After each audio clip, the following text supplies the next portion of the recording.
Hi. Today we're going to be reading Disney Pixar's Inside Out. It's not the movie, but it's the book. We're going to start with Joy's perspective.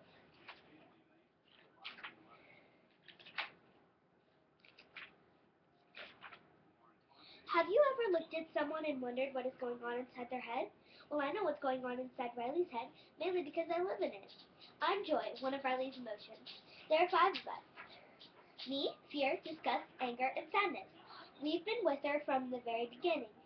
The minute she was born, we all hang out in headquarters in Riley's head. We were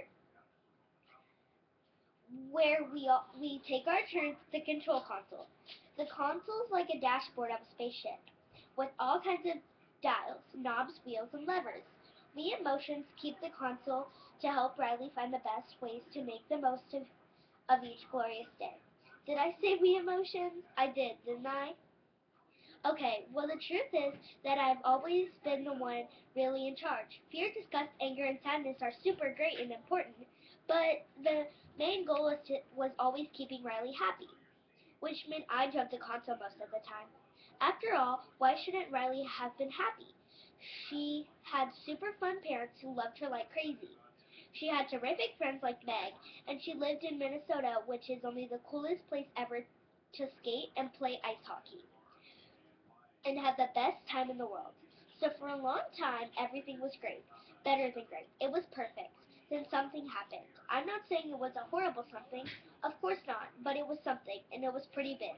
When Riley was 11, her family moved to San Francisco, which is a long way from Minnesota. Yes, I know. Total big deal. Very surprising and not the best news in the world at first. But hey, it didn't have to be a disaster.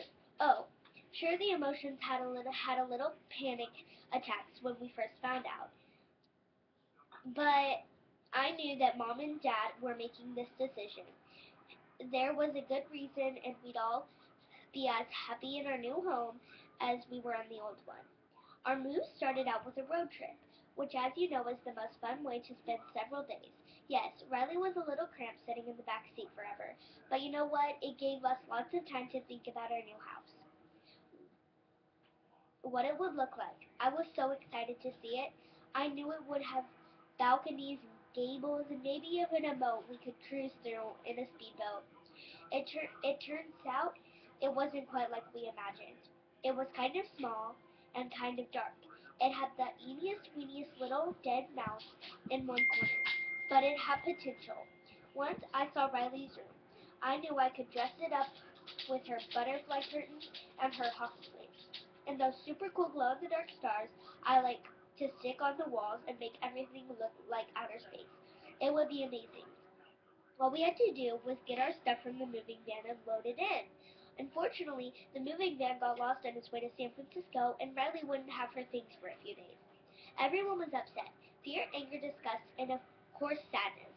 Even mom and dad were frustrated and stressed out. But I had a stroke of genius, and I grabbed a light bulb and plugged it into the console, which is how Riley gets ideas. And you know what she did next?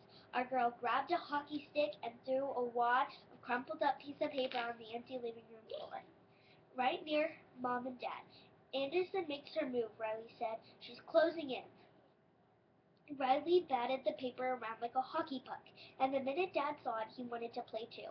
Oh no, you're not, he said, grabbing a broom. Soon Riley and Dad were skating all over the house trying to score a goal in the empty fireplace. Come on, Grandma, Riley said to Mom.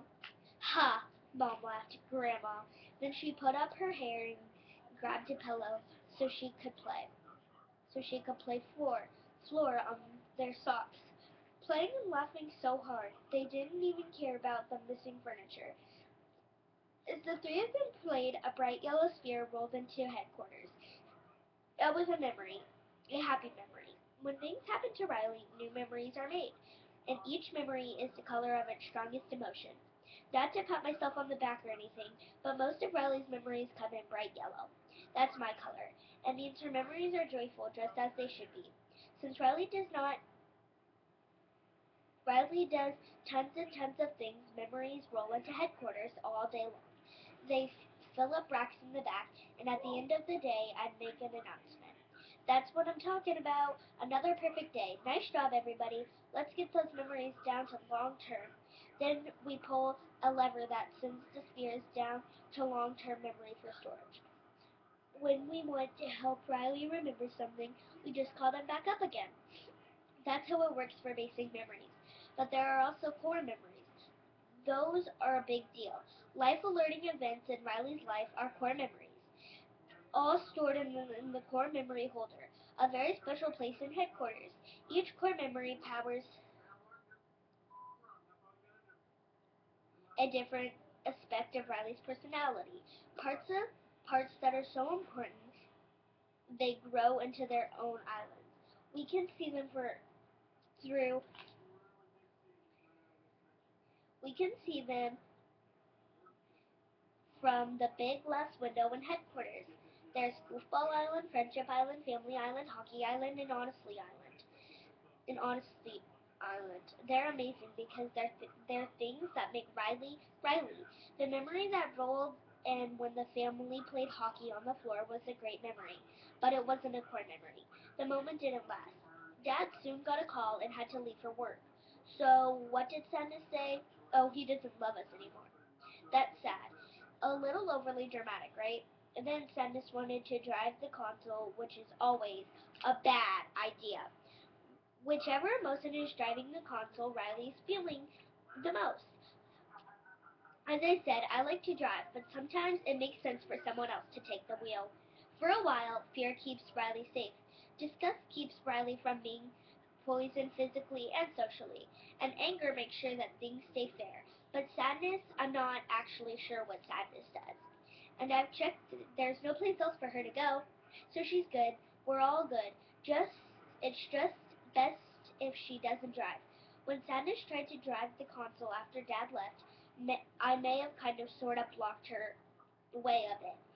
But that's only because I was remembering a pizza place we saw in the neighborhood, and I wanted Riley to suggest it to Mom for lunch. It was a great idea and way better than eating sadness, than letting sadness drive. I mean, really, who doesn't love pizza? Well, it turned out we didn't love pizza, at least not San Francisco pizza, because it had broccoli on it, which, yes, is a little weird. Riley always was disappointed, and soon the memories were rolling, and all the colors except yellow, which I hated to see. What was your favorite part of the drive, Riley? Mom asked on the walk home. The pizza place she was talking about. The cross country road trip we had just gone on. Good old Mom. Leave it to her to try to cheer up Riley with happy thoughts. It was a great plan, and I knew exactly what memory to pull from long term. I punched some buttons on the console, and a memory popped and began to play on the projector. Now Riley would remember it, and all of us emotions could watch it on the headquarters big screen. I have to tell you, the memory was hilarious. Riley and her parents had pulled off the highway to see a giant cement dinosaur on the side of the road. Already funny, right? Well, Dad kneeled down to take a picture of Riley and Mom in front of the dinosaur. The car started rolling away. Dad had forgotten to put the emergency brake. The car rolled backwards downhill until it slammed into another dinosaur. Its tail went right through the back window shields. Can you believe it? We were laughing like crazy, thinking about it. Me, disgust, fear, anger, even Riley was laughing. Until she wasn't. All of a sudden, out of nowhere, Riley got quiet and sad. I turned around, and you know what I saw? Sadness. Sadness and her hands on the memory, and it was turning blue. A happy, joyful, golden yellow memory was turning sadness colored. Blue! I grabbed the memory and tried to wipe away the blue. Wipe away the blue. But it wouldn't change back to yellow. It would be blue forever.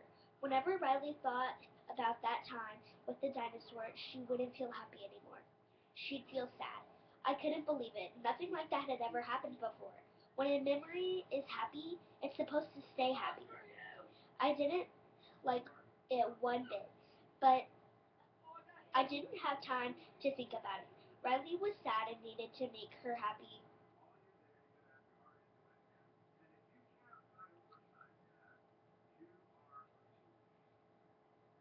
I wanted to make her happy. Back to Riley, she was walking towards some very steep stairs with a long railing. Okay, I could work with that. One of Riley's favorite things was sliding down railings. This was a great opportunity to make her happy again. I saw Goofball Island and start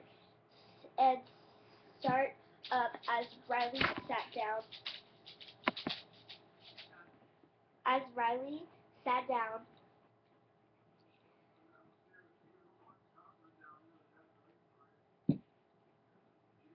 as Riley sat down on the railing, perfect. But instead of sliding, Riley got off the railing and walked down the stairs.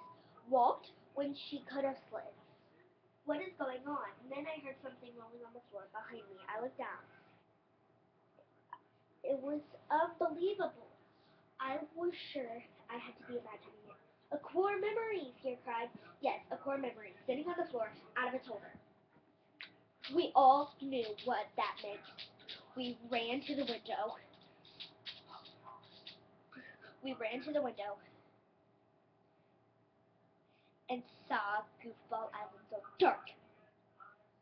Without a core memory and the core memory holder, Goofball could not power up. That's why Riley didn't slide down the railing. The goofball part of her was powered down. Well, that's it for today, and we'll finish reading tomorrow. Thanks. Bye.